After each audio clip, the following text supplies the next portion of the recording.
추석 아침 경북 영주의 한 어머니가 불길한 꿈에서 깨어났습니다. 매년 명절이면 어김없이 벌초를 자처하는 효자 아들. 올해도 여느 때처럼 향과 낫을 챙기며 혼자 가겠다고 나섰죠. 하지만 왜일까요? 아들의 뒷모습을 보는 순간 63세 어머니의 가슴이 철렁 내려앉았습니다. 늙은 개가 평소와 달리 미친 듯이 짖어대고 방울 소리는 불안하게 떨렸습니다. 엄마는 걱정이 많아라며 웃던 아들의 목소리가 오히려 더 불길하게 들렸죠. 세상 모든 어머니들은 알고 있습니다. 자식에 관한 엄마의 직감은 거의 틀리는 법이 없다는 것을. 그리고 때로는 우리가 무심코 지나친 작은 신호들이 거대한 비밀의 실마리가 된다는 것을. 과연 이 어머니의 불안한 예감은 기우에 불과할까요? 아니면 정말로 무언가 일어나려는 전조였을까요? 지금부터 들려드릴 이야기는 한 어머니의 직감이 불러온 파장과 아무도 예상하지 못했던 진실에 관한 실제 사건입니다. 추석 전날 새벽 5시 경북 영주 승문리의 작은 반찬 가게에 불이 켜졌습니다. 정옥은 잠을 설친 눈으로 부엌에 섰습니다. 기름 두른 팬이 달궈지자 지글지글 소리가 났고 참기름 냄새가 코끝을 자극했습니다. 한 장 한 장 부쳐낸 전이 접시에 차곡차곡 쌓였습니다. 별아, 거기서 뭐하니? 발끝을 스치는 차가운 감촉에 정옥이 내려다보니 백구별이가 꼬리를 살랑살랑 흔들고 있었습니다. 목에 달린 작은 방울 2개가 딸랑딸랑 소리를 냈죠. 큰아들 도윤이가 달아준 방울이었습니다. 벌써 7해가 지났는데도 별이는 그 방울을 달고 도윤이를 기다렸습니다. 찜통에선 하얀 김이 피어올랐습니다. 송편이 익어가는 냄새가 부엌을 가득 채웠죠. 정옥은 뚜껑을 열어 속을 확인했습니다. 깨와 콩, 밤을 넣은 송편들이 반달 모양으로 예쁘게 익어가고 있었습니다. 도윤이가 어릴 때부터 제일 좋아했던 밤송편을 유독 많이 빚었습니다. 라디오에선 아침 뉴스가 흘러나왔습니다. 오늘부터 추석 연휴가 시작됩니다. 고속도로는 이미 귀성 차량으로 정체가 시작되었는데요. 정옥은 라디오 소리를 들으며 시계를 봤습니다. 도윤이는 오늘 오후에 도착한다고 했죠. 대구에서 운전해 오는 길이 막힐 텐데 걱정이 앞섰습니다. 작은 아들 민준이는 어제 먼저 도착해서 2층에서 곤히 자고 있었습니다. 엄마가 또 걱정이 많지? 정옥은 혼잣말로 중얼거리며 토란을 손질했습니다. 도윤이가 제일 좋아하는 토란탕 재료였죠. 칼로 토란 껍질을 벗기는 손이 익숙했습니다. 33이 된 아들이지만 명절 때마다 좋아하는 음식을 해주고 싶은 마음은 여전했습니다. 별이가 현관 쪽을 바라보며 낑낑거렸습니다. 아직 안 왔어. 오후에나 온다니까. 정옥이 달래도 별이는 계속 문을 바라봤습니다. 도윤이가 오는 날이면 늘 이랬죠. 아침부터 현관문 앞을 서성이며 기다렸습니다. 영특한 놈이 달력이라도 보는 것처럼 명절만 되면 안절부절 못했습니다. 부엌 창으로 동이 트기 시작했습니다. 옅은 햇살이 찜통에서 올라오는 김을 비쳤습니다. 정옥은 잠시 손을 멈추고 창밖을 바라봤죠. 저 멀리 보이는 산자락이 아침 안개에 쌓여 있었습니다. 선산이 있는 용바위 방향이었습니다. 남편과 시부모님이 잠들어 있는 곳이죠. 여보, 올해도 도윤이가 벌초하러 간다네요. 그 녀석 참 효자지요? 정옥은 하늘을 향해 말했습니다. 남편이 세상을 떠난 지 10년이 넘었지만 명절 때면 늘 이렇게 말을 걸었습니다. 살아있을 때처럼 옆에 있는 것처럼 말이죠. 시장에서 가게 문을 여는 소리들이 들리기 시작했습니다. 정옥의 반찬 가게도 곧 문을 열어야 했죠. 추석 전날은 1년 중 가장 바쁜 날이었습니다. 김치며 나물이며 전이며 명절 음식을 찾는 손님들로 북적일 터였습니다. 별아, 엄마 일하러 가야 해. 너도 이제 그만 기다리고 밥 먹어. 정옥이 별이 밥그릇에 사료를 부었습니다. 하지만 별이는 여전히 현관문만 바라봤습니다. 방울소리가 작게 울렸죠. 딸랑딸랑. 그 소리가 왠지 모르게 정옥의 가슴을 울렸습니다. 오늘따라 왜 이렇게 불안하지? 정옥은 손을 씻으며 중얼거렸습니다. 아무 일도 없을 거라고, 그저 명절 준비에 지쳐서 그런 거라고 스스로를 달랬습니다. 하지만 마음 한구석의 불안감은 쉽게 사라지지 않았죠. 부엌 선반 위에 놓인 가족 사진을 봤습니다. 작년 추석에 찍은 사진이었죠. 도윤이와 민준이가 정옥을 가운데 두고 환하게 웃고 있었습니다. 별이도 앞에 앉아 혀를 내밀고 있었고요. 그때만 해도 이렇게 평범한 행복이 얼마나 소중한지 몰랐습니다. 찜통에서 송편을 꺼내며 정옥은 다시 한번 중얼거렸습니다. 올해도 무사히 지나가게 해주세요. 누구에게 하는 말인지도 모를 기도였습니다. 하지만 간절했죠. 그저 올해 추석도 아무 일 없이 가족이 모두 모여 따뜻한 밥상을 나누기를 바랐습니다.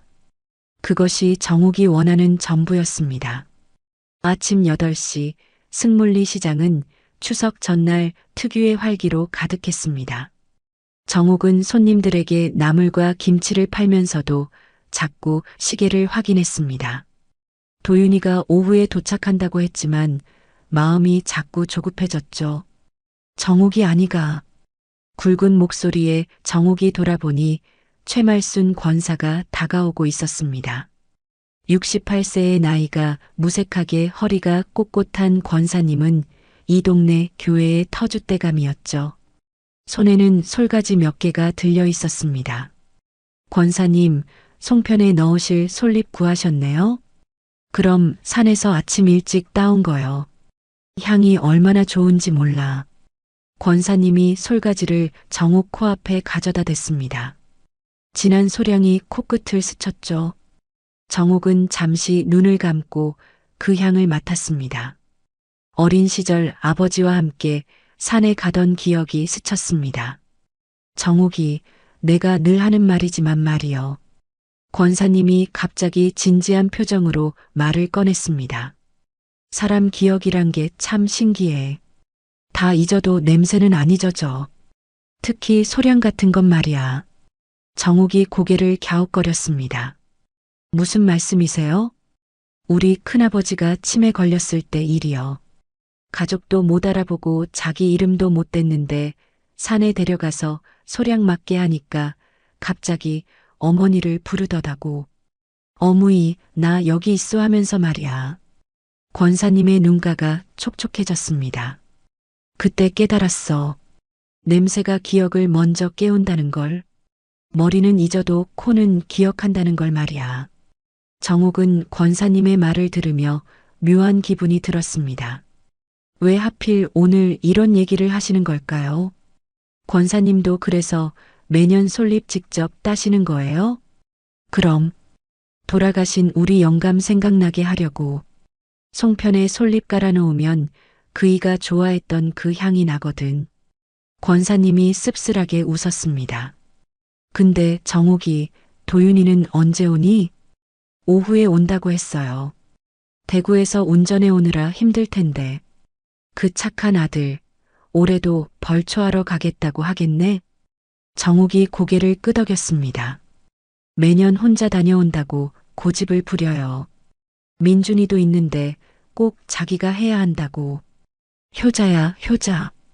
요즘 세상에 그런 아들이 어디 있어. 권사님이 정옥의 손을 꼭 잡았습니다. 그래도 조심해야 해. 용바위 그 근처 말이야. 옛날 방공호도 있고 해서 으스스한 데거든. 혼자 가면 위험할 수도 있어. 방공호요? 6.25 때 파놨던 거. 지금은 입구가 막혔다고는 하는데 가끔 이상한 소문이 돌아. 밤에 불빛이 보인다느니 차 소리가 들린다느니. 정옥의 얼굴에 걱정이 스쳤습니다. 그런 곳에 왜? 에이, 겁주려고 한 소리가 아니고 그저 조심하라는 거지. 산은 산이니까. 권사님이 다시 밝게 웃었습니다. 참, 정욱이. 교회 사람들이 모레 차례 끝나고 다 같이 모이자고 하더라. 명절에 가족 못 만나는 사람들도 있으니까 같이 송편이라도 나눠 먹자고. 좋죠. 저도 송편 많이 만들어 놨어요. 역시 정욱이야. 마음이 참 따뜻해. 권사님이 가게를 나가려다가 다시 돌아섰습니다. 아 참, 정욱이. 이 말은 꼭 기억해둬. 뭐려? 사람이 잃어버린 것을 찾으려면 처음을 기억해야 해. 처음 만났던 곳, 처음 맡았던 냄새, 처음 들었던 소리. 그게 열쇠야. 정욱이 의아한 표정을 지었습니다. 갑자기 왜 그런 말씀을? 그냥 살다 보니 그런 것 같아서. 나이 들면 자꾸 쓸데없는 소리 하게 되잖아. 권사님이 허허 웃으며 시장 골목으로 사라졌습니다. 정욱은 권사님이 두고 간 솔가지 하나를 집어들었습니다. 손가락 사이로 비벼보니 진한 소량이 났죠. 가게로 돌아온 정욱은 선반 위 액자를 봤습니다. 도윤이가 5살 때 선산에서 찍은 사진이었죠. 작은 손으로 솔방울을 들고 있는 도윤이 뒤로 용바위가 보였습니다. 그때도 소량이 참 좋다고 했었지. 정욱이 사진을 쓰다듬으며 중얼거렸습니다. 남편이 살아있을 때 온 가족이 함께 갔던 마지막 벌초였습니다. 도윤이는 할아버지 산소 앞에서 솔방울을 주워 모으며 놀았고 그 소량이 좋다며 주머니에 가득 넣어왔었죠. 엄마, 이거 집에 가져가면 안 돼요? 할아버지 냄새 나요. 그때 도윤이가 했던 말이 아직도 생생했습니다. 어린 마음에도 할아버지를 그리워했던 거겠죠. 정욱은 그날 이후로 송편을 찔 때마다 솔잎을 깔았습니다. 도윤이가 좋아했으니까요. 손님이 들어와 정신없이 일하다 보니 어느새 점심시간이 가까워졌습니다. 정욱은 다시 시계를 봤습니다. 도윤이가 곧 도착할 시간이었죠. 마음이 자꾸 조급해졌습니다. 왜 이렇게 불안하지? 정욱은 가슴을 쓸어내리며 중얼거렸습니다. 권사님의 말이 자꾸 머릿속을 맴돌았습니다. 냄새가 기억을 깨운다는 말, 처음을 기억해야 한다는 말이 왜 이렇게 마음에 걸리는 걸까요? 그때 전화벨이 울렸습니다. 정욱은 급히 전화를 받았죠. 엄마, 나 도윤이에요. 지금 막 영주 들어왔어요. 전화기 너머로 들려오는 도윤의 목소리에 정욱의 얼굴이 환해졌습니다. 아이고, 우리 아들. 운전하느라 힘들었지? 괜찮아요. 집에 가서 엄마 밥 먹으려고 아침도 안 먹었어요. 이 녀석아 민준이는 아직도 자고 있을걸? 밤새 드론인지 뭔지 살핀다고 새벽에나 잠들었어. 또 드론이에요? 그 녀석 진짜 드론에 미쳤네. 도윤의 웃음소리가 들렸습니다. 33살의 중학교 교사인 큰아들과 29살의 취준생 작은아들. 형제 사이는 늘 돈독했죠. 참 엄마. 내일 벌초는 제가 혼자 다녀올게요. 또 그 소리야? 민준이도 있는데. 민준이는 산길이 익숙하지 않잖아요. 전 매년 가던 길이라 괜찮아요. 도윤이 잠시 말을 멈췄다가 이었습니다. 아버지 산소에서 혼자 조용히 인사드리고 싶어요. 제대로 인사드린 지도 시간이 오래 지났고요. 정욱의 가슴이 뭉클해졌습니다. 남편이 세상을 떠났을 때 도윤이는 대학생이었죠. 알았어. 그래도 조심해. 용바위 그 근처가 요즘 좀 으스스하다더라. 용바위요? 제가 어릴 때 아버지랑 자주 갔던 곳이잖아요. 걱정 마세요. 전화를 끊고 정욱은 가게 문을 닫고 집으로 향했습니다. 집에 도착하니 민준이가 마당에서 드론을 정비하고 있었습니다. 형 온다고 해서 준비하고 있었어요. 이번에 용바위 항공 촬영하려고요. 그때 대문이 열리고 도윤이가 들어왔습니다. 별이가 미친 듯이 짖으며 달려갔죠. 별이야, 우리 별이. 도윤이가 별이를 안아 올렸습니다. 방울 소리가 딸랑딸랑 울렸죠. 형, 드디어 왔네. 민준이가 달려와 형을 껴안았습니다. 밥상에 둘러앉은 세 사람은 토란탕을 먹으며 이야기를 나눴습니다. 형, 요즘 용바위 근처에 이상한 일이 많대. 폐방공호에서 밤에 불빛이 보인다고. 방공호? 거긴 막혀 있지 않나? 입구는 막혀 있는데 다른 통로가 있나 봐. 풍력 발전 공사하면서 외지인들이 많이 오거든. 정옥이 걱정스럽게 말했습니다. 그래서 더 불안해. 혼자 가지 말고 민준이랑 같이 가. 엄마 대낮에 가는데 무슨 일이 있겠어요. 그때 대문 밖에서 누군가 불렀습니다. 정옥 씨, 계십니까? 정혜성 이장이었습니다. 예비군 중대 출신인 이장님은 마을 지형을 손바닥 보듯 알고 있었죠. 도윤이 왔다고 해서 인사하러 왔네. 잘 지냈나? 네, 이장님도 건강하시고요. 내일 벌초 간다며? 요즘 산길이 많이 변했어. 특히 용바위 넘어 폐채석장 쪽은 가지 마. 폐채석장이요? 몇 달 전부터 밤에 차가 드나든다더라.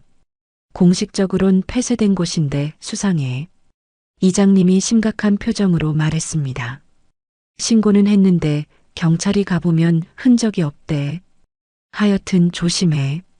이장님이 가고 난 후 정옥은 더욱 불안해졌습니다. 엄마, 너무 걱정 마세요. 전 그냥 아버지 산소만 다녀올게요. 저녁이 되자 온 가족이 차례 음식을 준비했습니다. 전을 부치고 과일을 깎으며 화목한 시간을 보냈죠. 별이는 그 사이를 종종거리며 돌아다녔습니다. 정옥은 도윤이를 보며 남편 생각이 났습니다. 책임감 강하고 가족을 아끼는 마음이 꼭 닮았죠. 그래서 더 걱정이었습니다. 추석 당일 아침 6시 정옥은 차례상을 마지막으로 점검했습니다.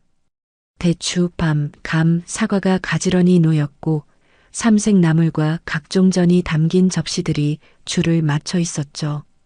도윤이가 제삿날처럼 정성스럽게 상을 차렸습니다. 아버지, 올해도 이렇게 가족이 모였습니다. 도윤이가 절을 올리며 말했습니다. 정옥과 민준이도 나란히 절을 했죠. 향 냄새가 집안을 가득 채웠습니다. 차례가 끝나자 도윤이가 일어섰습니다. 엄마, 이제 벌초 다녀올게요. 벌써? 밥이라도 먹고 가지. 차례 음식으로 배가 불러요. 빨리 다녀와서 같이 점심 먹어요. 도윤이가 방으로 들어가 등산복으로 갈아입었습니다.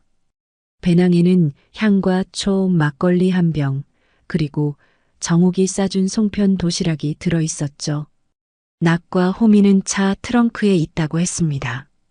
형, 정말 혼자 갈 거야? 민준이가 걱정스럽게 물었습니다. 응, 금방 다녀올게. 너는 엄마 도와드려. 도윤이가 신발을 신으며 말했습니다. 그때 별이가 도윤이 발목을 물고 늘어졌죠. 별이야, 나 금방 올게. 집 잘 지키고 있어. 하지만 별이는 계속 낑낑거리며 도윤이를 붙잡으려 했습니다. 방울 소리가 요란하게 울렸죠. 별이가 오늘따라 왜 이러지? 정옥이 불안한 표정으로 말했습니다. 아마 저랑 놀고 싶은가 봐요. 돌아와서 산책시켜줄게, 별아. 도윤이가 별이 머리를 쓰다듬고 일어섰습니다. 그럼 다녀올게요. 잠깐. 정옥이 도윤이를 불러 세웠습니다. 부엌으로 달려간 정옥은 무언가를 가져왔죠. 이거 가져가. 빨간 실로 엮은 작은 부적이었습니다. 엄마, 이런 거 안 믿잖아요. 그래도 가져가. 엄마 마음이 편해지게.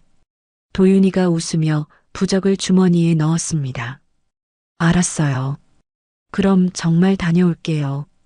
현관문이 닫히고 차 시동 소리가 멀어졌습니다. 별이는 계속 문 앞에서 낑낑거렸죠. 정옥은 왠지 모를 불안감에 창밖을 바라봤습니다. 하늘은 맑았지만 산 쪽에는 안개가 자욱했습니다. 민준아, 형 따라가 볼까? 엄마, 형이 혼자 가겠다는데 왜 그러세요? 그냥 불안해서. 정옥이 손을 비비며 안절부절 못했습니다. 1시간쯤 지났을까요? 정옥은 도윤이에게 전화를 걸었습니다. 엄마, 지금 산 입구에 도착했어요. 날씨는 어때? 안개가 좀 있는데 괜찮아요. 길은 잘 알고 있으니까. 도윤이 목소리는 밝았습니다. 조심해. 뭐라도 이상하면 바로 돌아와. 네네, 걱정 마세요. 전화를 끊고도 정옥은 불안했습니다. 민준이가 엄마를 달랬죠. 엄마, 형은 어른이에요. 혼자서도 잘해요. 그래도 오늘따라 왜 이렇게 불안한지 모르겠네. 정옥은 부엌에서 일을 하려 했지만 집중이 되지 않았습니다. 자꾸 시계만 봤죠. 9시가 되었습니다. 보통 때라면 도윤이가 벌초를 시작했을 시간이었죠. 정옥은 다시 전화를 걸었지만 이번엔 받지 않았습니다. 산에선 전화가 잘 안 터질 거예요. 민준이가 말했지만 정옥의 불안은 커져만 갔습니다. 10시, 11시. 시간이 흐를수록 정옥의 가슴은 조여왔습니다. 도윤이는 보통 2시간이면 벌초를 마치고 돌아왔거든요. 민준아, 형한테 다시 전화해봐. 민준이가 전화를 걸었지만 역시 받지 않았습니다. 엄마, 제가 드론 들고 가서 확인해 볼까요? 그래, 그러자. 정옥과 민준이가 서둘러 준비를 하는데 별이가 갑자기 집 밖으로 뛰쳐나갔습니다. 별이야. 민준이가 따라 나가자 별이는 산 방향을 보며 미친 듯이 짖었습니다. 그 모습에 정옥의 얼굴이 창백해졌죠. 빨리 가자. 무슨 일이 생긴 것 같아. 정옥과 민준이가 차를 타고 선산으로 향했습니다. 가는 내내 정옥은 도윤이 이름을 부르며 전화를 걸었지만 신호만 갈 뿐 받지 않았습니다. 산 입구에 도착하니 도윤의 차가 그대로 있었습니다. 차 문은 잠겨 있었고 트렁크에 있어야 할 락과 호미는 없었죠. 형이 산에 올라간 건 확실해요. 민준이가 드론을 띄웠습니다. 하지만 안개가 너무 짙어 제대로 보이지 않았죠. 도윤아, 도윤아. 정옥이 목청껏 불렀지만 산에서는 메아리만 돌아왔습니다. 그때 별이가 산길이 아닌 옆수풀로 뛰어들었습니다. 별이야, 어디가? 민준이가 따라가 보니 숲을 사이에 무언가 떨어져 있었습니다. 도윤이 휴대폰이었죠. 화면이 깨져 있었고 배터리는 꺼져 있었습니다. 엄마. 민준이 목소리가 떨렸습니다. 정옥은 휴대폰을 보고 다리가 풀렸죠. 도윤아. 우리 도윤이.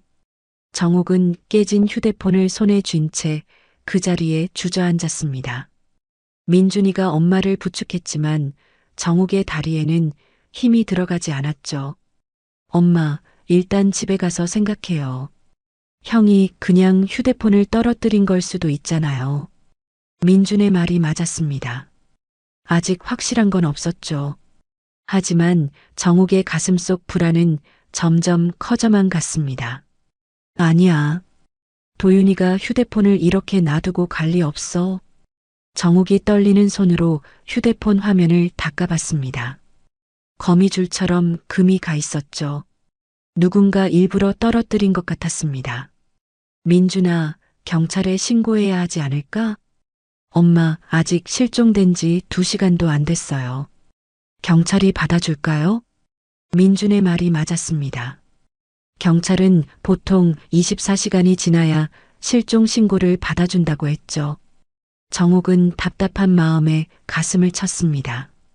그때 정옥의 머릿속에 전날 밤 꿈이 떠올랐습니다. 도윤이가 깊은 구덩이에 빠져 손을 뻗으며 엄마를 부르는 꿈이었죠. 정옥은 잡으려 했지만 손이 닿지 않았습니다. 내가 그때 붙잡았어야 했는데. 정욱이 중얼거렸습니다. 엄마, 무슨 말이에요? 어젯밤에 불길한 꿈을 꿨어. 도윤이가 위험에 처한 꿈을. 그런데도 혼자 보냈어. 정욱의 눈에 눈물이 고였습니다. 집으로 돌아온 정욱은 방에서 나오지 않았습니다. 민준이가 문을 두드렸지만 대답이 없었죠. 엄마, 제가 이장님께 연락드릴게요. 민준이가 이장님께 전화를 걸었습니다. 상황을 들은 이장님은 바로 달려왔죠. 정욱 씨, 너무 걱정하지 마세요. 도윤이가 길을 잃었을 수도 있어요. 하지만 정욱은 고개를 저었습니다. 이장님, 도윤이는 그 길을 눈 감고도 가요. 매년 갔던 길인데 길을 잃을 리 없어요. 그럼 혹시 다쳤을 수도. 이장님 말에 정욱의 얼굴이 더욱 창백해졌습니다. 아니면 제가 몇 사람 모아서 수색을 해볼까요? 그래 주시겠어요? 이장님이 전화를 몇 통 했습니다. 하지만 추석 당일이라 대부분 가족 행사 중이었죠. 미안해요. 오후에나 몇 명 모을 수 있을 것 같아요. 정욱은 초조한 마음에 시계를 봤습니다. 벌써 낮 12시가 넘었습니다. 도윤이가 나간 지 5시간이 지났죠. 그때 정욱의 머릿속에 권사님 말이 떠올랐습니다. 사람 기억은 냄새가 먼저 깨운다. 소량 맡으면 집이 생각난다. 정욱이 벌떡 일어났습니다. 민준아, 엄마랑 다시 산에 가자. 엄마, 혼자서는 위험해요. 이장님이 사람 모아주신다고 했잖아요. 기다릴 수가 없어. 도윤이가 위험할 수도 있는데. 정욱은 부엌으로 가서 송편 도시락을 챙겼습니다. 그리고 작은 병에 참기름도 넣었죠. 엄마, 그건 왜요? 냄새로 도윤이를 찾을 거야. 도윤이가 좋아하는 냄새로. 민준이는 엄마가 제정신이 아닌 것 같았습니다. 하지만 정욱의 눈빛은 단호했죠. 엄마는 걱정쟁이라고 도윤이가 늘 그랬지. 하지만 이번엔 정말 뭔가 잘못됐어. 엄마 직감이야. 그때 별이가 정욱 앞으로 와서 낑낑거렸습니다. 목에 달린 방울이 딸랑거렸죠. 별아, 너도 느끼지? 도윤이한테 무슨 일이 생긴 거? 별이가 꼬리를 내리고 슬픈 눈으로 정욱을 봤습니다. 정욱은 다시 망설였습니다. 혼자 산에 들어가는 건 위험했죠. 하지만 가만히 있을 수도 없었습니다.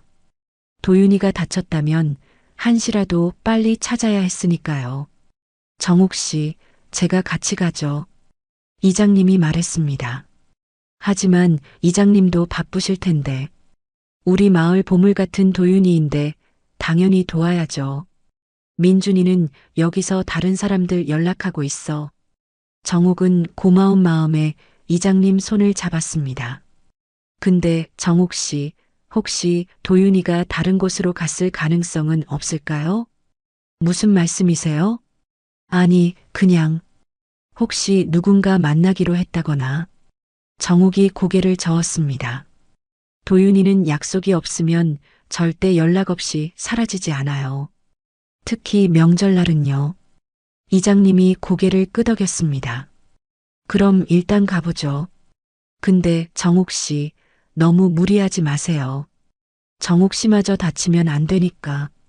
정욱은 대답 대신 도윤의 사진을 꺼내봤습니다. 환하게 웃는 아들의 얼굴이 보였죠. 도윤아, 엄마가 찾으러 갈게. 조금만 기다려. 정욱은 사진을 가슴에 품고 일어섰습니다. 더 이상 망설일 시간이 없었습니다. 무슨 일이 있어도 아들을 찾아야 했으니까요. 별이가 현관으로 뛰어갔습니다. 마치 빨리 가자는 듯이 문 앞에서 기다렸죠. 별이도 같이 가자. 내가 도윤이 냄새를 기억하겠지? 별이가 짖으며 꼬리를 흔들었습니다. 방울 소리가 딸랑딸랑 울렸죠. 정욱은 마지막으로 한 번 더 도윤이에게 전화를 걸었습니다. 역시 신호만 갔죠. 하지만 이번엔 신호음이 들렸습니다. 어딘가에 떨어진 휴대폰이 울리고 있는 것 같았습니다. 가자. 더 늦기 전에. 낮 1시 정옥과 이장님은 별이를 데리고 다시 선산 입구에 도착했습니다. 안개는 걷혔지만 산속은 여전히 어두웠죠. 정옥은 도윤이가 갔을 법한 길을 따라 올라가기 시작했습니다. 도윤아, 엄마야, 대답해. 정옥의 목소리가 산울림이 되어 퍼졌습니다. 하지만 돌아오는 건 메아리뿐이었죠. 별이가 갑자기 산길을 벗어나 옆 수풀로 뛰어들었습니다. 별아, 어디가? 정옥이 따라가 보니 땅바닥에 무언가 떨어져 있었습니다. 검은 장갑 한 짝이었죠.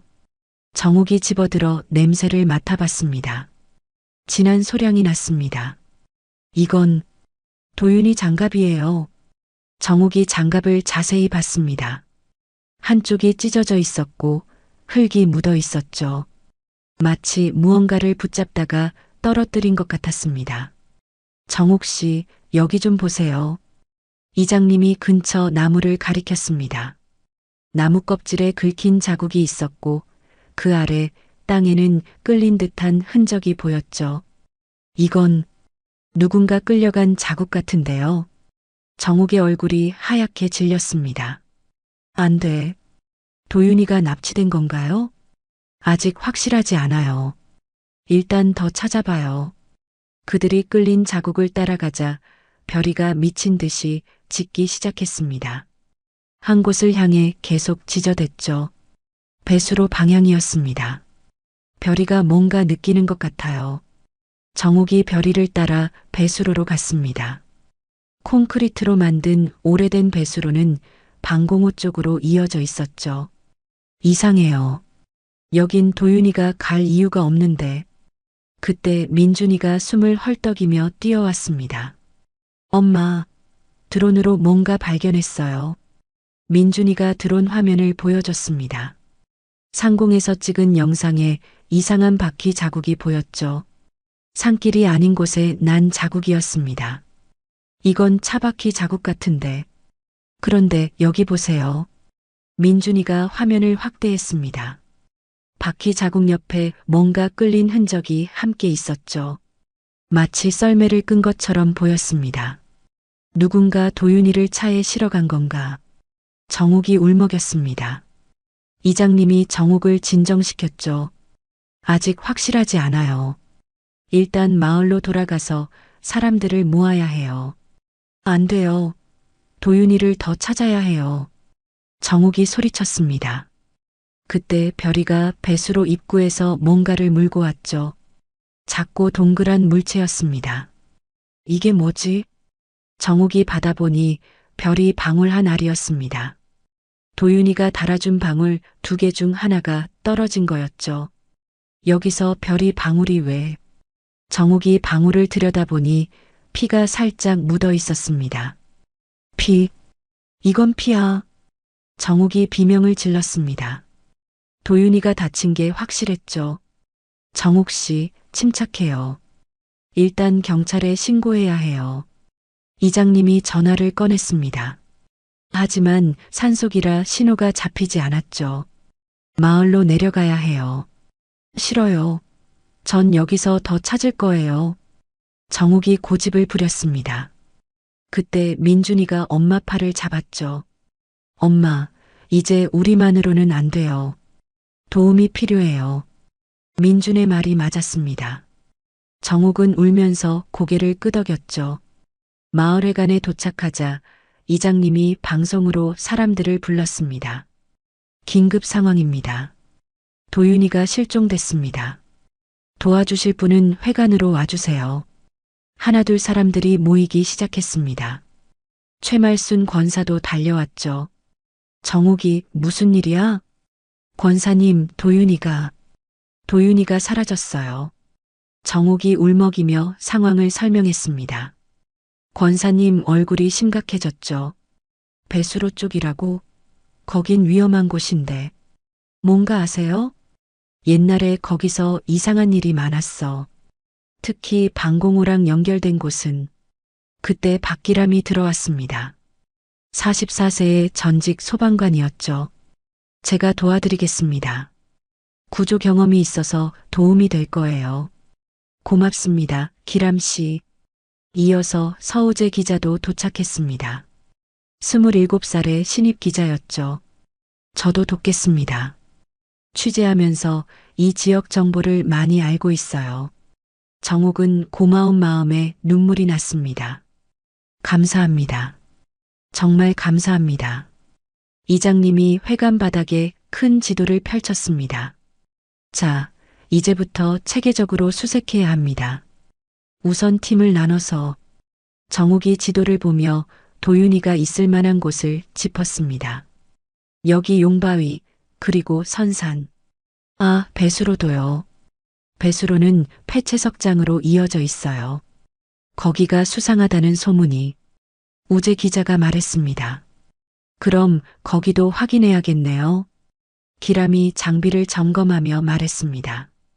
별이가 계속 배수로 방향을 향해 낑낑거렸습니다. 정옥은 별이를 쓰다듬으며 말했죠. 별아, 내가 도윤이 찾는 걸 도와줘야 해. 정옥은 도윤이 장갑 조각을 다시 꺼내 들었습니다. 소량이 아직도 진하게 났죠. 이 냄새를 따라가면 도윤이를 찾을 수 있을지도 몰랐습니다. 이제 시작이야. 도윤아, 엄마가 꼭 찾을게. 오후 3시 마을회관 마룻바닥이 사람들로 가득 찼습니다. 한쪽에는 차례 음식이 남아있는 쟁반들이 놓여 있었고 그 사이로 큰 지도가 펼쳐져 있었죠. 떡과 약과 접시들을 옆으로 밀어놓고 사람들이 지도 주위로 모였습니다. 여기가 도윤이가 마지막으로 목격된 곳입니다. 이장님이 지도를 짚으며 설명했습니다. 정옥은 도윤의 장갑을 꼭 쥐고 있었죠. 서우재 기자가 노트북을 펼쳤습니다. 제가 취재하면서 알아낸 건데요. 최근 이 지역 등기부를 확인해 보니 이상한 점이 있었어요. 뭔데요? 폐채석장 부지가 3개월 전에 소유주가 바뀌었는데 풍력 발전 관련 회사예요. 그런데 정식 허가 없이 야간 작업을 한다는 제보가 있었죠. 정욱이 놀란 표정을 지었습니다. 야간 작업이요? 거기서 뭘 하는 건가요? 확실하지는 않지만 뭔가 운반하는 것 같다는 목격담이 있었어요. 박기람이 자신의 가방에서 헤드랜턴과 로프를 꺼내며 말했습니다. 제가 소방관 시절에 그 폐채석장 갱도를 들어가 본 적이 있어요. 내부가 미로처럼 복잡하고 방공호랑 연결된 통로도 있다고 들었습니다. 그럼 도윤이가 거기 있을 수도. 정욱의 목소리가 떨렸습니다. 일단 확인해봐야 알 수 있을 것 같습니다. 그때 별이가 갑자기 일어나 문 쪽으로 뛰어갔습니다. 배수로 방향을 향해 계속 지저댔죠. 별이가 계속 저쪽만 가리키네요. 민준이가 말했습니다. 별이는 도윤이 냄새를 기억하고 있을 거예요. 믿고 따라가 보죠. 권사님이 정욱의 손을 잡았습니다. 정욱이, 우리가 다 도울게. 교회 사람들한테도 연락했어. 기도하면서 찾아볼 거야. 정욱이 눈물을 닦으며 고개를 끄덕였습니다. 고마워요, 권사님. 우재 기자가 휴대폰으로 사진을 찍으며 말했습니다. 제가 기사로 써서 더 많은 사람들이 알 수 있게 할게요. SNS에도 올리고요. 그런데 아직 경찰 신고는. 이장님이 걱정스럽게 말했습니다. 24시간이 안 지나서 정식 수색은 어렵대요. 하지만 우리가 증거를 찾으면 달라질 거예요. 기람이 단호하게 말했습니다. 민준이가 드론 컨트롤러를 들고 왔습니다. 형이 지나간 길을 드론으로 다시 추적해 볼게요. 열화상 카메라도 있어서 사람 체온을 감지할 수 있어요. 정말요? 그럼 도윤이를 찾을 수 있겠네. 정욱이 희망에 찬 표정을 지었습니다. 일단 팀을 나눠서 움직이죠. 이장님이 지휘를 시작했습니다. 기람 씨는 갱도 진입팀, 민준이는 드론 수색팀, 우재 기자는 정보 수집팀으로요. 저는요? 정욱이 물었습니다. 정욱 씨는 별이와 함께 배수로 쪽을 확인해 주세요. 별이가 뭔가 아는 것 같으니까요. 별이가 정옥 곁으로 와서 낑낑거렸습니다. 남은 방울 하나가 딸랑거렸죠. 권사님이 김밥과 물을 준비했습니다. 수색하다 배고플 테니 이거 가져가요. 힘내야 도윤이 찾지. 사람들이 각자 준비를 하는 동안 정옥은 도윤의 사진을 꺼내봤습니다. 작년 추석에 찍은 가족 사진이었죠. 도윤아, 지금 어디 있니? 엄마가 찾으러 갈게. 우재 기자가 다가왔습니다. 혹시 도윤 씨가 최근에 이상한 일을 겪은 적 있나요? 협박이나 위협 같은 거요. 아니요, 그런 건. 아, 잠깐. 정옥이 뭔가 떠올렸습니다. 한 달 전에 도윤이가 이상한 전화를 받은 적이 있어요. 뭔가 조사하지 말라는 내용이었던 것 같은데. 조사요? 도윤 씨가 뭘 조사했나요? 학교 프로젝트로 지역 역사를 조사한다고 했어요. 일제강점기 때 이 지역에 뭐가 있었는지. 우재의 눈이 반짝였습니다. 그게 폐채석장과 관련이 있을 수도 있어요. 거기가 일제 때 뭔가 숨겼다는 소문이 있거든요. 기람이 끼어들었습니다. 그래서 최근에 몰래 파내는 건가? 문화재 같은 걸? 아니면 더 나쁜 뭔가를?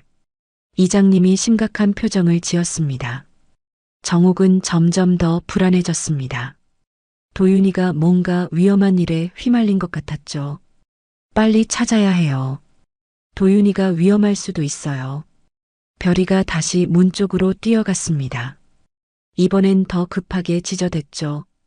별이가 뭔가 느끼는 것 같아요. 민준이가 드론을 띄우며 말했습니다. 자, 이제 출발하죠. 시간이 없어요. 사람들이 각자 맡은 방향으로 흩어지기 시작했습니다. 정옥은 별이를 따라 배수로로 향했죠. 도윤아, 조금만 기다려. 엄마가 꼭 찾을게. 해가 서쪽으로 기울기 시작했습니다. 추석 오후의 햇살이 산을 붉게 물들였죠. 어딘가에 도윤이가 있을 거라는 희망을 품고 수색대는 각자의 길을 떠났습니다. 오후 4시 민준의 드론이 산 위를 날았습니다. 열화상 카메라가 붉은색과 파란색으로 지형을 비췄죠. 민준은 컨트롤러 화면을 집중해서 봤습니다. 여기 뭔가 이상해요. 드론 화면에 수상한 바퀴 자국이 포착됐습니다. 산길이 아닌 곳에 선명하게 난 자국이었죠. 더 놀라운 건 그 옆에 썰매처럼 끌린 흔적이 함께 있다는 거였습니다. 이건 분명 뭔가를 끌고 간 흔적이에요. 민준이 드론을 더 낮게 날렸습니다. 바퀴 자국은 폐채석장 방향으로 이어져 있었죠. 한편 우재 기자는 노트북을 들고 등기부와 입찰 공고를 뒤지고 있었습니다. 찾았다. 우재가 화면을 가리켰습니다. 여기 보세요. 풍력발전 시행사가 3개월 전에 폐채석장 부지를 매입했는데 공식 용도는 자재 보관이라고 되어 있어요. 그런데 우재가 다른 문서를 열었습니다. 야간 전력 사용량이 비정상적으로 높아요. 단순 보관이면 이렇게 전기를 많이 쓸 이유가 없죠. 이장님이 고개를 끄덕였습니다. 뭔가 작업을 하고 있는 게 분명해요. 그때 기람이 폐채석장 입구에서 연락을 해왔습니다. 여기 갱도 입구인데 최근에 사람이 드나든 흔적이 있어요. 먼지가 쓸려 있고 발자국도 선명해요. 들어가 볼 수 있나요? 조심스럽게 들어가 보겠습니다. 가스 감지기도 있으니까요. 기람이 헤드랜턴을 켜고 갱도로 들어갔습니다. 어둡고 습한 공기가 얼굴을 스쳤죠. 갱도는 생각보다 넓었고 천장에는 오래된 전선들이 늘어져 있었습니다. 잠깐, 여기 뭔가 있어요. 기람이 바닥을 비쳤습니다. 새 것처럼 보이는 나무 상자 조각이 떨어져 있었죠. 이건 최근에 뭔가 운반한 흔적 같은데요. 정옥은 별이와 함께 배수로를 따라가고 있었습니다. 별이가 계속 한 방향만 향해 짖었죠. 별아, 도윤이 냄새가 나니? 별이가 갑자기 멈춰서서 땅을 긁기 시작했습니다. 정옥이 가까이 가서 보니 흙 속에 뭔가 파묻혀 있었죠. 이게 뭐지? 정옥이 조심스럽게 파내자 작은 향 봉지가 나왔습니다. 도윤이가 차례때 쓰려고 가져간 향이었죠. 도윤이 향이야. 여기 도윤이가 있었어. 정옥이 주변을 살폈습니다. 배수로 옆 콘크리트 벽에 뭔가 긁힌 자국이 있었죠. 자세히 보니 손톱으로 긁은 것 같았습니다. 도윤이가 여기서 저항한 건가? 정옥의 가슴이 찢어질 것 같았습니다. 민준이 드론으로 계속 추적하던 중 놀라운 장면을 발견했습니다. 엄마, 여기 창고 같은 건물이 있어요. 드론 화면에 폐채석장 깊숙한 곳에 숨겨진 창고가 보였습니다. 위장막으로 덮여 있어서 육안으로는 잘 안 보였죠. 그리고 여기 봐요. 창고 앞에 차가 있어요. 검은색 승합차 한 대가 창고 앞에 주차되어 있었습니다. 우재가 급히 사진을 찍었습니다. 이거 증거예요. 번호판도 찍어요. 그때 기람이 갱도 안에서 중요한 발견을 했습니다. 방공호랑 연결되는 통로를 찾았어요. 그런데 기람의 목소리가 떨렸습니다. 여기 피 흔적이 있어요. 그리고 헝겊 조각도. 정옥이 전화로 듣고는 거의 쓰러질 뻔했습니다. 피라고요? 도윤이 피인가요? 확실하지 않지만 누군가 다친 건 분명해요. 우재가 창고 문서를 더 뒤지다가 놀라운 걸 발견했습니다. 여기 QR코드가 찍힌 라벨이 있어요. 스캔해보니 우재가 휴대폰으로 QR코드를 스캔했습니다. 화면에 출고 목록이 떴죠. 출고 로그예요. 그런데 여기 도윤 임시보관이라고 적혀 있어요. 정옥이 비명을 질렀습니다. 도윤이 이름이 왜 거기 있어요? 누군가 도윤 씨를 물건처럼 기록한 거예요. 이건 명백한 납치예요. 이장님이 주먹을 불끈 쥐었습니다. 이제 경찰에 신고할 수 있겠네요. 증거가 있으니까. 민준이 드론을 더 가까이 날렸습니다. 창고 창문으로 안을 볼 수 있을 것 같아요. 드론이 창문 가까이 가자 희미하게 내부가 보였습니다. 나무 상자들이 쌓여 있었고 한쪽에는 묶인 것처럼 보이는 형체가. 저기 사람 같은 게 보여요. 민준이 소리쳤습니다. 별이가 미친 듯이 짖기 시작했습니다. 배수로 끝에 있는 철문을 향해 달려갔죠. 별이가 뭔가 확신하는 것 같아요. 정옥이 별이를 따라 철문으로 갔습니다. 문은 잠겨 있었지만 틈새로 안을 들여다볼 수 있었죠. 안에 불빛이 보여요. 기람이 갱도에서 나와 합류했습니다.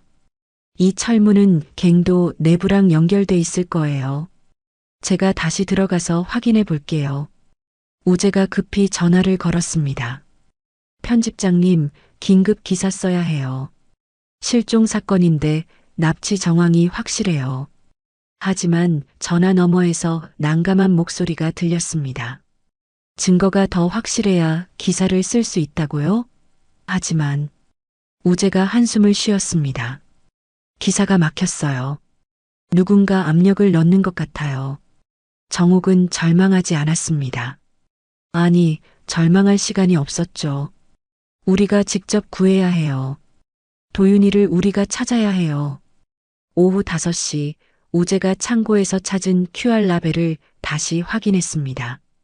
휴대폰 화면에 선명하게 떠 있는 도윤 임시보관이라는 글자. 정옥은 그 화면을 보며 손을 떨었습니다. 이걸로 경찰에 신고할 수 있겠죠? 정옥이 간절한 목소리로 물었습니다. 이장님이 전화기를 꺼냈죠. 제가 경찰서장이랑 아는 사이니까 연락해 볼게요. 이장님이 전화를 거는 동안 우재는 노트북으로 더 많은 정보를 찾고 있었습니다. 이상해요. 이 풍력 발전 회사, 서류상으로만 존재하는 유령 회사 같아요. 실제 사무실도 없고. 그때 기람이 숨을 헐떡이며 뛰어왔습니다. 큰일 났어요. 갱도 안에서 이걸 발견했어요. 기람이 비닐봉지를 꺼냈습니다. 안에는 도윤의 지갑과 교사 신분증이 있었죠. 도윤이 지갑이야. 정욱이 지갑을 열어봤습니다. 현금과 카드가 그대로 있었죠. 강도는 아니라는 뜻이었습니다. 그리고 이것도 있었어요. 기람이 작은 수첩을 꺼냈습니다. 도윤의 필체로 뭔가 적혀 있었죠. 용바위 아래 고려시대 석불 추정지. 일제 때 약탈 문화재 은닉 가능성. 이게 뭐죠? 우재가 수첩을 받아 읽었습니다. 도윤 씨가 정말로 뭔가를 조사하고 있었네요. 문화재 밀매 조직과 연관이 있을 수도. 그때 민준이 들어온 화면을 보며 소리쳤습니다. 창고에서 사람들이 나와요. 뭔가 옮기고 있어요. 화면에 검은 옷을 입은 남자 셋이 큰 상자를 승합차에 싣는 모습이 보였습니다. 그중 한 명이 경계하듯 주변을 둘러봤죠. 저 상자 안에 도윤이가 있는 건 아닐까요? 정욱이 울먹였습니다. 이장님이 전화를 끊고 돌아왔습니다. 경찰이 온다고 해요. 1시간 정도 걸린대요. 1시간이요? 그럼 너무 늦어요. 정욱이 절규했습니다. 저 차가 떠나면 도윤을 찾지 못할지도 몰랐죠. 우재가 급히 사진을 찍었습니다. 차량 번호 확보했어요. 경로를 추적할 수 있을 거예요. 그런데 갑자기 우재의 휴대폰이 꺼졌습니다. 뭐야? 배터리가 남아 있었는데. 민준의 드론도 신호가 끊겼습니다. 이상해요. 누군가 전파를 교란하는 것 같아요. 기람이 심각한 표정을 지었습니다. 우리가 감시하는 걸 알아챈 것 같아요. 서둘러야 해요. 별이가 갑자기 으르렁거리기 시작했습니다. 배수로 쪽에서 발자국 소리가 들렸죠. 누구세요? 이장님이 소리쳤지만 대답이 없었습니다. 발자국 소리만 점점 가까워졌죠. 그때 숲을 사이에서 남자 둘이 나타났습니다. 작업복을 입고 있었지만 눈빛이 예사롭지 않았죠. 여기서 뭐 하시는 분들이죠? 남자 하나가 위협적으로 물었습니다. 실종자를 찾고 있어요. 당신들은 누구죠? 이장님이 당당하게 맞섰습니다. 아, 풍력 발전 현장 관리인입니다. 여긴 위험지역이라 출입이 금지되어 있어요. 출입 금지? 여긴 공유지인데요? 우재가 반박했습니다. 남자들의 표정이 굳어졌죠. 하여튼 나가주셔야겠네요. 안전사고 나면 책임 못 집니다. 그때 정욱이 나섰습니다. 제 아들을 찾고 있어요. 혹시 이 사람 못 봤어요? 정욱이 도윤 사진을 보여줬습니다. 남자들이 잠시 시선을 교환했죠. 못 봤습니다. 빨리 나가주세요. 남자들이 더 가까이 다가왔습니다. 위협적인 분위기가 감돌았죠. 별이가 갑자기 남자 하나를 향해 달려들었습니다. 컥! 남자가 별이를 피하다가 주머니에서 뭔가 떨어뜨렸습니다. 도윤의 휴대폰 케이스였죠. 이게 왜 당신한테 있어요? 정욱이 케이스를 집어들며 소리쳤습니다. 남자들이 당황한 표정을 지었습니다. 그건 주운 거예요. 어디서요? 언제요? 이장님이 다그쳤습니다. 그때 멀리서 차 시동 소리가 들렸습니다. 검은 승합차가 움직이기 시작한 거였죠. 차가 떠나요. 민준이 소리쳤습니다. 정욱은 더 이상 참을 수 없었습니다. 남자들을 제치고 창고 쪽으로 뛰기 시작했죠. 도윤아, 엄마야, 도윤아. 정욱의 절규가 산속에 울려 퍼졌습니다. 남자들이 정욱을 막으려 했지만 기람과 이장님이 가로막았습니다. 경찰이 오고 있어요. 함부로 하지 마세요. 우재가 경고했습니다. 승합차가 점점 멀어져 갔습니다. 정욱은 무너져 내렸죠. 안 돼. 도윤이를. 그때 우재가 뭔가 발견했습니다. 잠깐 여기 보세요. 우재가 노트북 화면을 보여줬습니다. 아까 찍은 사진을 확대한 거였죠. 승합차 뒷유리에 뭔가 붙어 있어요. 이건 스티커? 자세히 보니 한국문화재단 스티커였습니다. 이거 가짜예요. 진짜 문화재단 스티커랑 다르게 생겼어요. 우재가 인터넷으로 비교해 보여줬습니다. 불법 문화재 밀매 조직이 확실해요. 도윤 씨가 이걸 알아낸 것 같아요. 동시에 희망과 절망이 교차했습니다. 도윤이 살아있을 가능성이 높아졌지만 더 위험한 조직에 잡혀 있다는 뜻이기도 했죠. 어떻게 해야 하죠? 정욱이 망연자실한 표정으로 물었습니다. 그때 우재의 전화가 다시 켜졌습니다. 메시지 하나가 와 있었죠. 더 이상 캐지 마. 아니면 도윤은 영영 못 찾는다. 정욱의 얼굴이 하얗게 질렸습니다. 협박이 시작된 거였죠.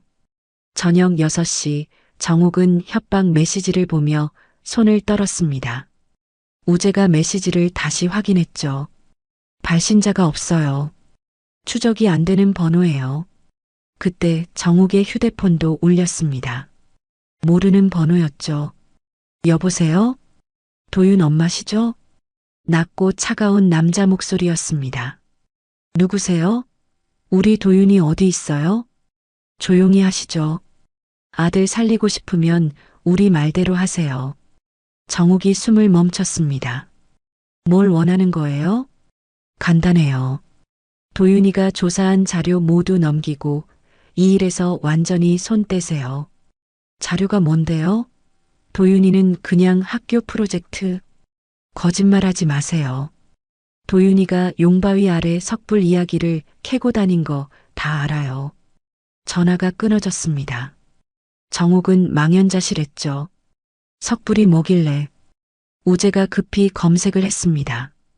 찾았어요. 고려시대 용바위 석불.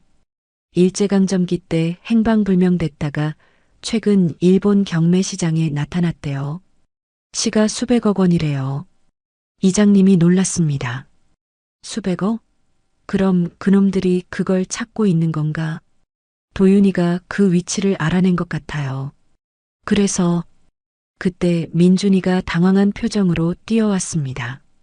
엄마, 우리 가게에서 연락 왔는데 명절 납품 계약이 다 취소됐대요. 뭐라고? 정욱이 충격을 받았습니다. 추석 납품은 1년 수입의 3분의 1이었죠. 거래처들이 갑자기 다 취소한대요. 이유도 안 되고 압박이 시작된 거였습니다. 권사님이 헐레벌떡 뛰어왔습니다. 정욱이 큰일 났어. 왜 그러세요? 교회 헌금 봉투에 이상한 쪽지가 들어있었어. 권사님이 쪽지를 보여줬습니다. 도윤이 엄마가 계속 설치면 마을 전체가 피해본다라고 적혀 있었죠. 이놈들이. 이장님이 분노했습니다. 그때 정욱의 휴대폰에 사진이 하나 전송됐습니다. 도윤이 묶여있는 사진이었죠. 입은 테이프로 막혀 있었고 눈은 공포에 질려 있었습니다. 도윤아. 정욱이 비명을 질렀습니다. 사진과 함께 메시지가 왔습니다. 24시간 안에 조사 자료 모두 가져와라.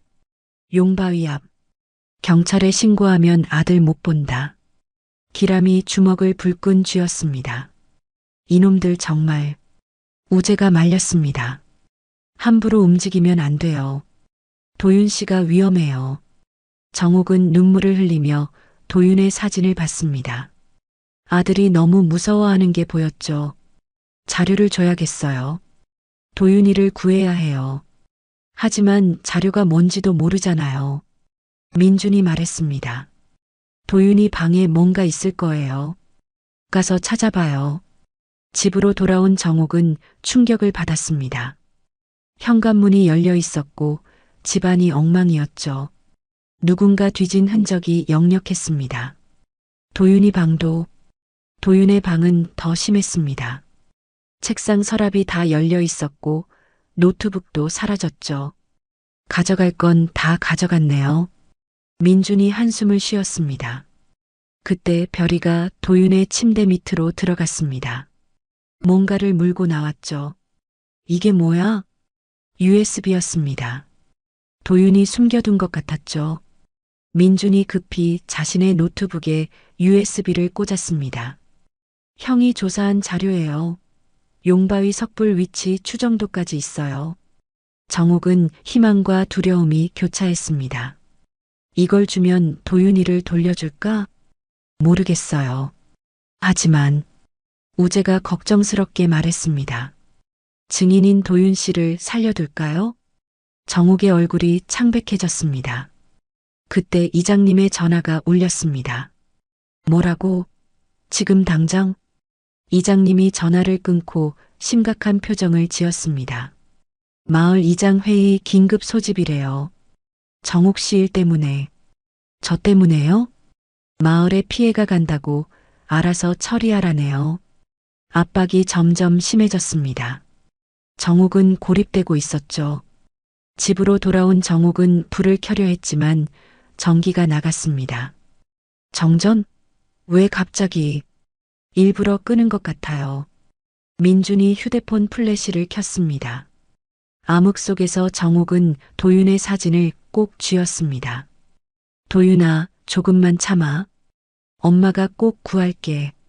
그때 창밖에서 발자국 소리가 들렸습니다. 누군가 집 주변을 돌고 있었죠. 별이가 으르렁거리며 문 쪽을 향했습니다. 누구세요? 정옥이 소리쳤지만 대답이 없었습니다. 문고리가 덜컹거렸습니다. 누군가 문을 열려고 하는 것 같았죠. 엄마, 위험해요. 신고해야. 안 돼. 도윤이가 위험해져. 정옥은 USB를 꼭 쥐었습니다.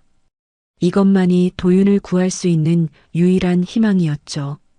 밖에서 낮은 목소리가 들렸습니다. 내일 정오, 용바위. 혼자 와라. 아니면 아들은 끝이다.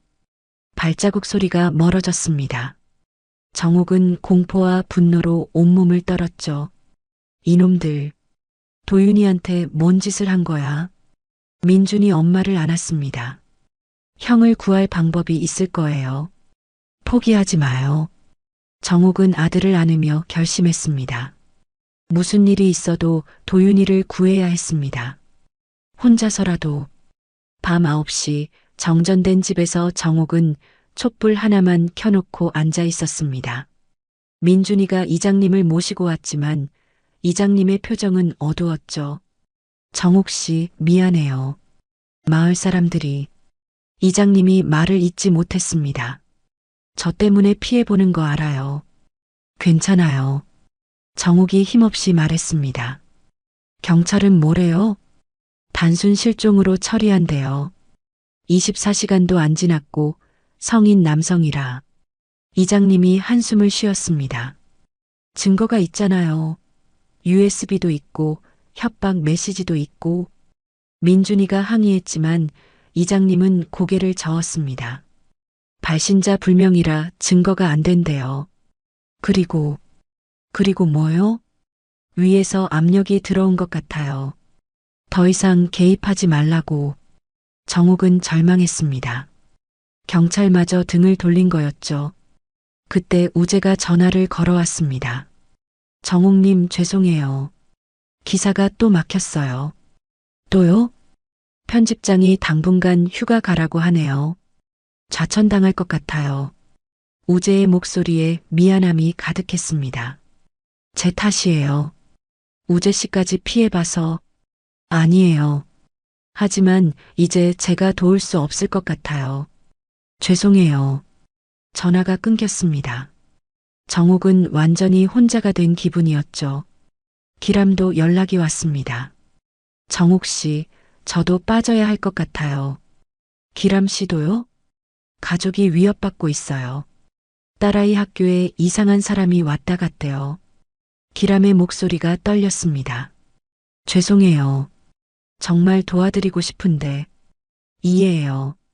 가족이 먼저죠. 정옥은 담담하게 말했지만 가슴은 무너져 내렸습니다. 민준이가 엄마 손을 잡았습니다. 엄마, 내가 있어요. 포기하지 마요. 하지만 민준도 불안해 보였습니다. 드론이 해킹당한 후로 아무것도 할 수 없었죠. 권사님이 집으로 찾아왔습니다. 정옥이 교회 사람들이 미안하대. 하지만 저를 돕지 말라고 했죠? 권사님이 고개를 끄덕였습니다. 목사님도 교회에 해가 갈까봐. 정옥은 이해한다고 했지만 마음속 깊은 곳에서 외로움이 밀려왔습니다. 그때 별이가 낑낑거리며 정옥 곁으로 왔습니다. 남은 방울 하나가 작게 울렸죠. 별아, 너라도 있어서 다행이야. 정옥이 별이를 안았습니다. 별이 털에서 도윤이 냄새가 났죠. 도윤이 냄새. 정옥은 눈물을 흘렸습니다. 집 밖에서 또 발소리가 들렸습니다.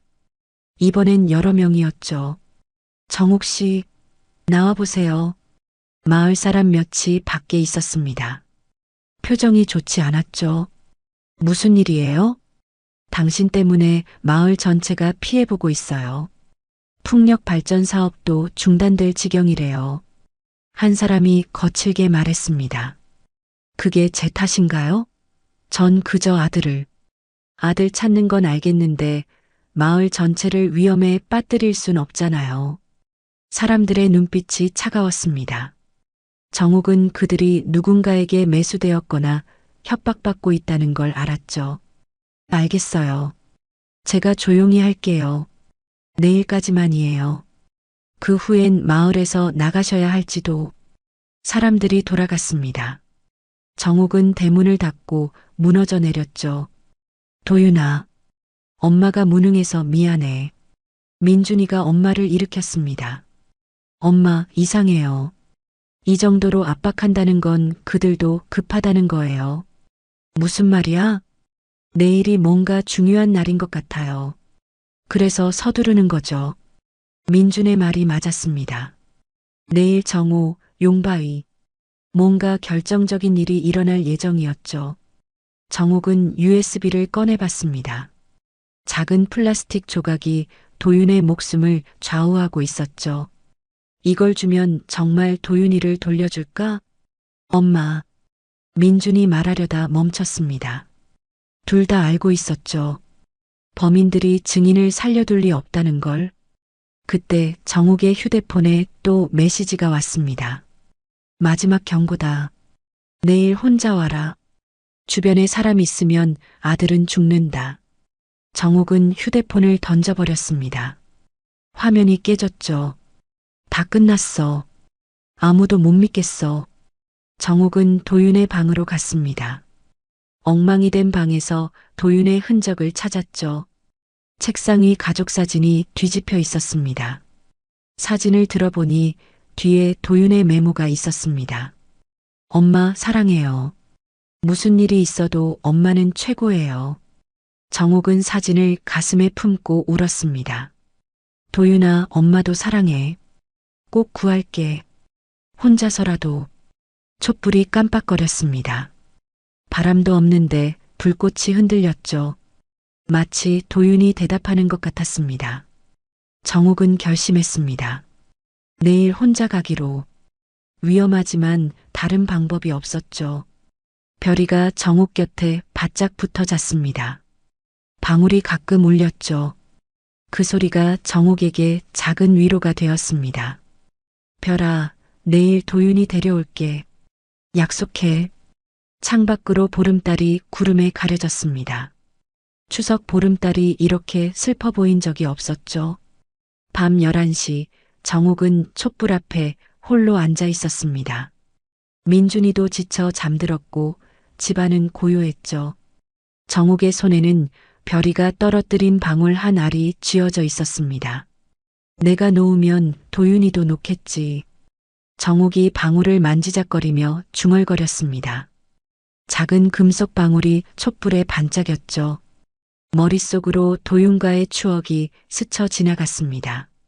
3살 때 별이에게 방울을 달아주던 도윤. 그때 도윤이 말했죠. 엄마, 별이가 길 잃어도 방울 소리 듣고 찾을 수 있겠죠? 어린 도윤의 목소리가 귓가에 맴돌았습니다. 정옥은 눈물을 닦았죠. 부엌으로 가서 찬장을 열었습니다. 송편이 담긴 그릇이 있었죠. 도윤이 좋아하는 밤송편이었습니다. 추석인데 송편도 못 먹고 정옥이 송편 하나를 집어들었습니다. 솔잎향이 은은하게 났죠. 그때 권사님 말이 떠올랐습니다. 사람 기억은 냄새가 먼저 깨운다. 정옥은 송편을 코에 대고 깊이 들이마셨습니다. 소량이 진하게 퍼졌죠. 그 순간 작년 추석이 떠올랐습니다. 도윤이 송편을 먹으며 웃던 모습이 선명했죠. 엄마, 내년에도 이렇게 모여서 송편 먹을 수 있겠죠? 도윤의 물음에 정옥이 대답했었죠. 당연하지. 우리는 가족이니까. 정옥은 흐느꼈습니다. 내년은커녕 내일도 장담할 수 없는 상황이었죠. 별이가 일어나 정옥 곁으로 왔습니다. 낑낑거리며 정옥의 손을 핥았죠. 별아, 도윤이 보고 싶니? 별이가 고개를 끄덕이듯 움직였습니다. 남은 방울 하나가 딸랑거렸죠. 정옥은 도윤의 장갑을 꺼냈습니다. 찢어진 장갑에서 아직도 소량이 났죠. 도윤이가 마지막으로 만진 것. 정옥이 장갑을 가슴에 품었습니다. 차가운 장갑이지만 도윤의 온기가 느껴지는 것 같았죠. 그때 갑자기 별이가 현관으로 뛰어갔습니다. 밖에서 뭔가 소리가 난 것 같았죠. 누구야? 정옥이 문을 열려는 순간 문틈으로 하얀 종이가 들어왔습니다. 익명의 쪽지였죠. 떨리는 손으로 펼쳐보니 작은 글씨가 빼곡했습니다. 도윤은 폐채석장 깊은 곳에 있습니다. 내일 정오 거래 후 그들은 도윤을 없앨 계획입니다. 용바위 아래 배수로에 숨은 입구가 있습니다. 혼자서는 위험합니다. 도움을 청하세요. 정옥의 심장이 빠르게 뛰었습니다. 누군가 양심의 가책을 느낀 것일까요? 쪽지 뒤에는 작은 열쇠가 테이프로 붙어 있었습니다. 배수로 철문 열쇠입니다. 내일 오전 11시 경비 교대 시간입니다. 정옥은 쪽지를 다시 읽었습니다. 함정일 수도 있었죠. 하지만 이것이 유일한 희망이었습니다. 누가 보낸 거지? 정옥이 밖을 내다봤지만 아무도 없었습니다. 멀리서 차 소리만 들렸죠. 다시 집 안으로 들어온 정옥은 고민에 빠졌습니다. 혼자 가라는 협박과 도움을 청하라는 쪽지. 무엇을 믿어야 할까요? 그때 민준이가 일어났습니다. 엄마, 무슨 일이에요? 정옥이 쪽지를 보여줬습니다. 민준의 눈이 커졌죠. 내부자가 보낸 것 같아요. 형을 구할 수 있을지도. 하지만 함정일 수도 있어. 그래도 시도해봐야 하지 않을까요? 민준이 말했습니다. 정옥은 방울을 다시 만졌습니다. 딸랑하는 소리가 작게 울렸죠. 도윤아, 엄마가 어떻게 해야 할까? 그때 정옥의 머릿속에 남편 목소리가 들리는 것 같았습니다. 여보, 혼자 짊어지지 마. 가족이 있잖아. 정옥은 눈을 감았습니다. 남편이 살아있을 때 자주 하던 말이었죠. 맞아. 혼자가 아니야. 정옥은 민준을 봤습니다. 민준아, 이장님께 연락해. 그리고 기람 씨도. 하지만 그들이 빠진다고. 한 번 더 부탁해 볼게. 도윤이 목숨이 걸린 일이야. 정옥은 결심했습니다. 혼자서는 할 수 없는 일이었죠. 별이가 정옥의 발밑에서 꼬리를 흔들었습니다. 방울 소리가 희망처럼 울렸죠. 창밖으로 구름이 걷히며 보름달이 다시 모습을 드러냈습니다. 추석 보름달이 정옥에게 용기를 주는 것 같았죠. 도윤아, 조금만 더 버텨. 엄마가 꼭 구하러 갈게. 정옥은 열쇠를 꼭 쥐었습니다. 차가운 금속이 손바닥에 닿았죠. 내일이 마지막 기회야. 촛불이 다 타들어가고 있었습니다. 하지만 정옥의 눈에는 불꽃이 타오르고 있었죠. 권사님이 말했지. 처음을 기억하라고. 정옥은 도윤이 처음 용바위에 갔던 날을 떠올렸습니다. 5살 도윤이 솔방울을 주우며 웃던 날. 그곳에서 모든 것이 시작됐고 그곳에서 끝낼 거였습니다. 내가 놓으면 얘도 놓겠지. 정욱이 방울을 다시 한번 쥐었다가 천천히 놓았습니다. 방울이 바닥에 떨어져 맑은 소리를 냈죠. 아니야. 난 놓지 않을 거야. 절대로. 정욱은 방울을 다시 주워 주머니에 넣었습니다. 도윤을 포기하지 않겠다는 다짐이었죠. 추석 다음 날 새벽 5시 정욱은 민준과 함께 작전을 세우고 있었습니다.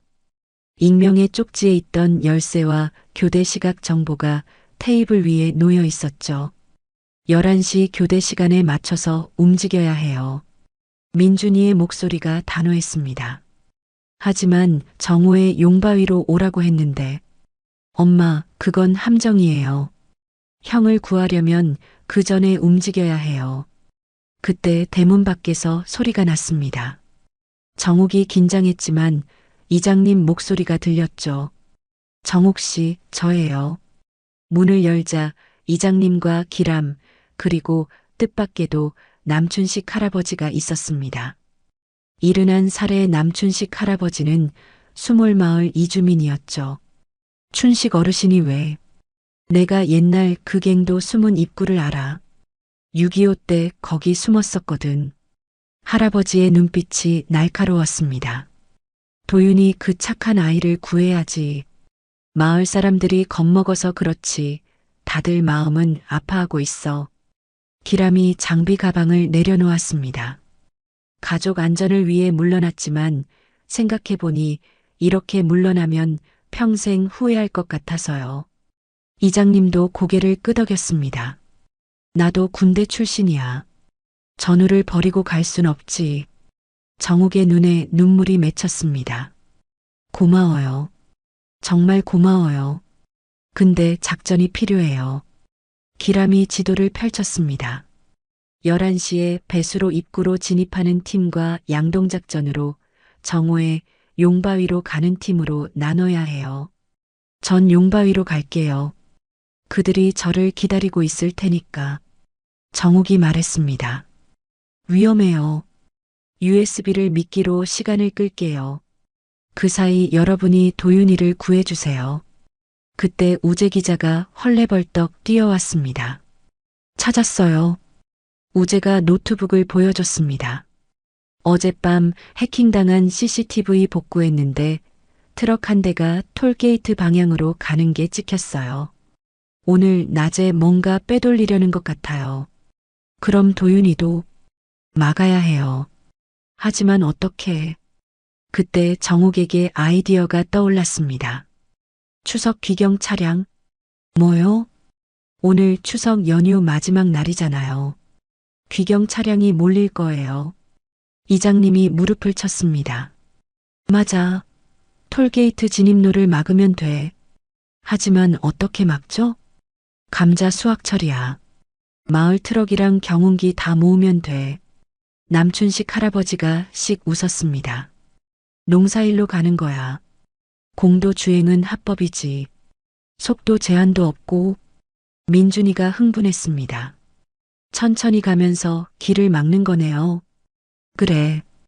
12시쯤 톨게이트 합류 지점에서 합류하면 작전이 구체화되기 시작했습니다.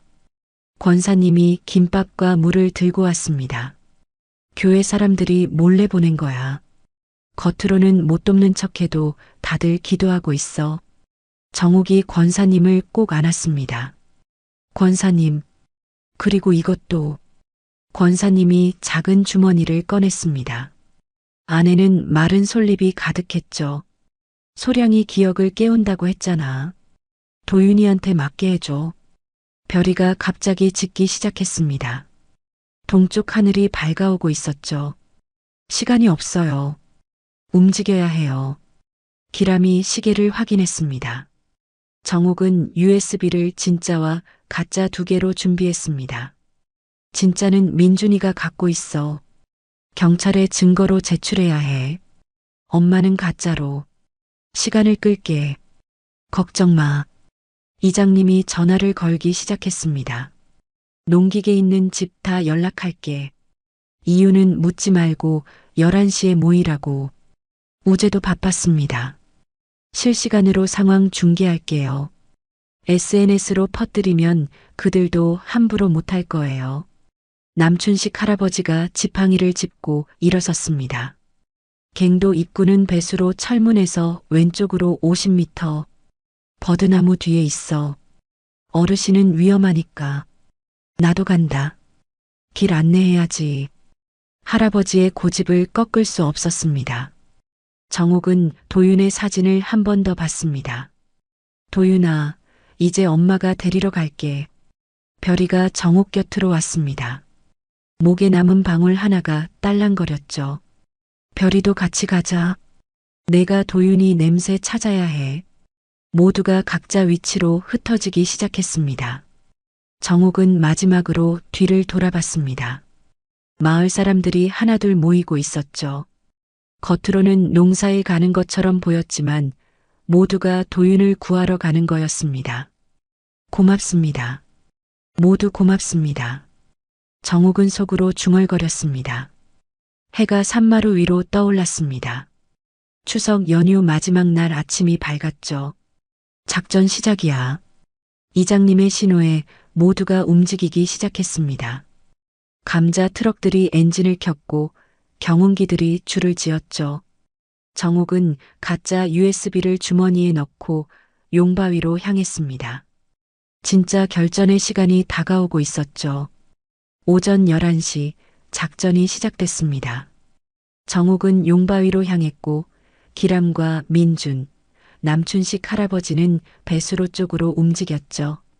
철문이 보여요. 민준이 속삭였습니다.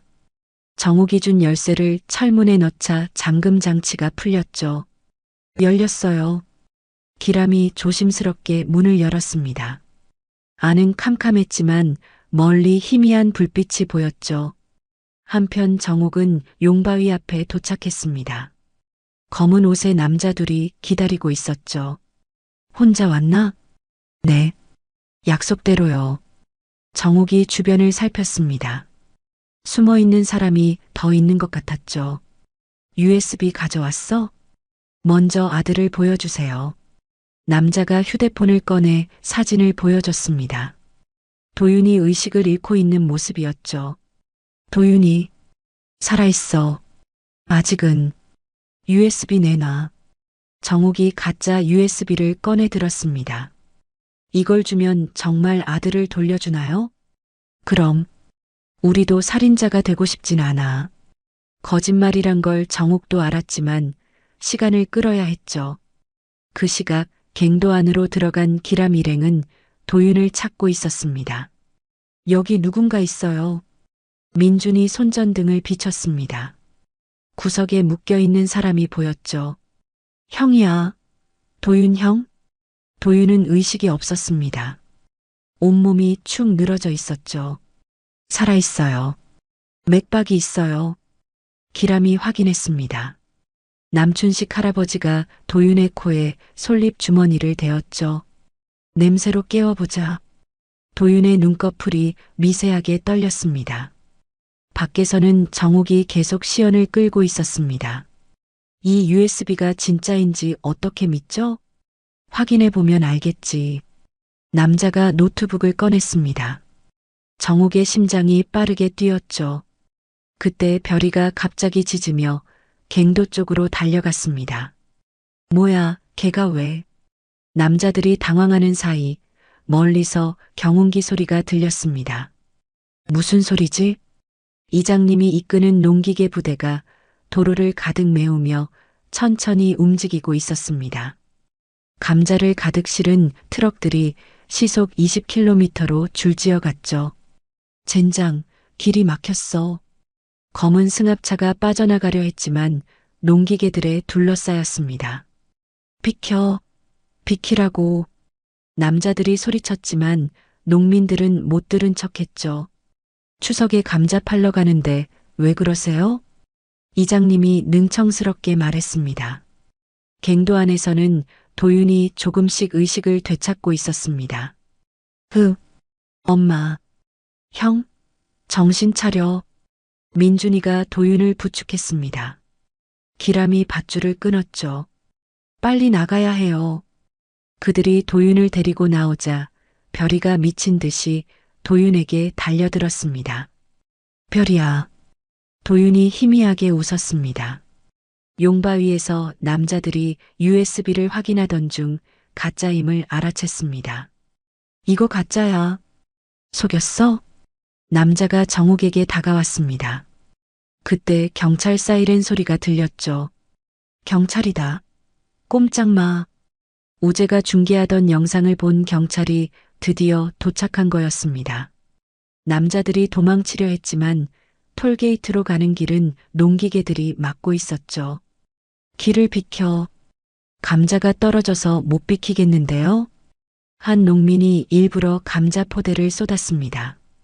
길 위에 감자가 굴러다녔죠. 경찰이 범인들을 포위했습니다. 손들어. 모두 체포한다. 남자들이 결국 항복했습니다. 정욱은 갱도 쪽으로 뛰었습니다. 도윤아. 엄마. 도윤이 비틀거리며 걸어 나왔습니다. 정욱이 아들을 꼭 안았죠. 도윤아, 괜찮니? 어디 다친 데 없어? 엄마. 미안해요. 도윤이 울먹였습니다. 미안할 게 뭐 있어. 살아있어서 고마워. 별이가 도윤 주위를 빙빙 돌며 짖었습니다. 방울소리가 기쁨에 넘쳤죠. 경찰이 범인들을 연행하면서 말했습니다. 불법 문화재 밀매 조직이었습니다. 덕분에 일망타진했어요. 우재가 카메라를 들고 왔습니다. 도윤 씨, 무사해서 다행이에요. 이제 진실이 밝혀질 거예요. 도윤이 고개를 끄덕였지만 뭔가 이상했습니다. 엄마, 저 여기가 어디예요? 도윤의 눈이 초점을 잃고 있었습니다. 도윤아, 엄마가 누구예요? 정욱의 얼굴이 창백해졌습니다. 도윤이 기억을 잃은 거였죠. 약물 부작용인 것 같아요. 병원으로 가야 해요. 기람이 급히 말했습니다.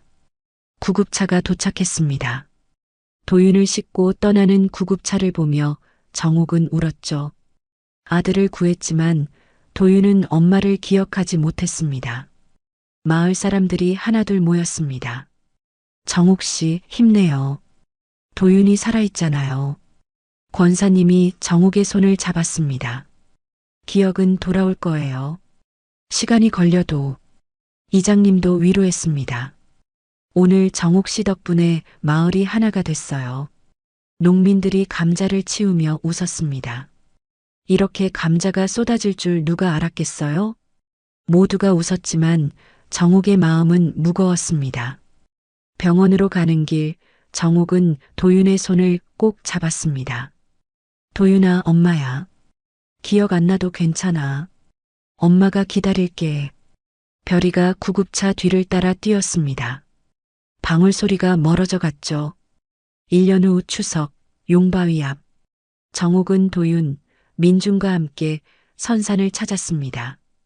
도윤은 그동안 조금씩 회복했지만 아직도 그날의 기억은 돌아오지 않았죠. 다만 엄마가 자신의 엄마라는 건 이제 알고 있었습니다. 엄마, 여기가 그곳이에요? 도윤이 물었습니다. 38이 된 도윤은 다시 교단에 서고 있었죠. 그래, 내가 실종됐던 곳이야. 정욱이 용바위를 바라봤습니다. 1년 전과 달라진 건 없었죠. 여전히 거대한 바위가 산을 지키고 서 있었습니다. 민준이 드론을 띄웠습니다. 형, 이제 여기도 안전해졌어. 그 나쁜 사람들 다 감옥 갔고. 그래. 근데 난 아직도 기억이 안 나. 도윤이 씁쓸하게 웃었습니다. 별이가 느릿느릿 걸어왔습니다. 이제 12살이 된 별이는 많이 늙었지만 여전히 도윤 곁을 지켰죠. 목에는 방울이 하나만 달려 있었습니다. 별아, 힘들지? 도윤이 별이를 쓰다듬었습니다. 별이가 꼬리를 살랑 흔들었죠. 정욱이 바구니에서 송편을 꺼냈습니다. 아버지 산소에 올리고 남은 거야. 같이 먹자. 송편에서 소량이 났습니다. 도윤이 송편을 받아들었죠. 이 냄새, 왠지 익숙해요. 그때 바람이 불었습니다. 산에서 내려온 바람에 진한 소량이 실려왔죠. 도윤이 갑자기 용바위에 손을 댔습니다. 거친 바위의 질감이 손바닥에 닿았죠. 이 느낌, 도윤의 눈이 흔들렸습니다. 무언가 떠오르는 것 같았죠. 별이가 갑자기 짖기 시작했습니다. 그리고 몸을 흔들었죠. 방울이 딸랑딸랑 울렸습니다.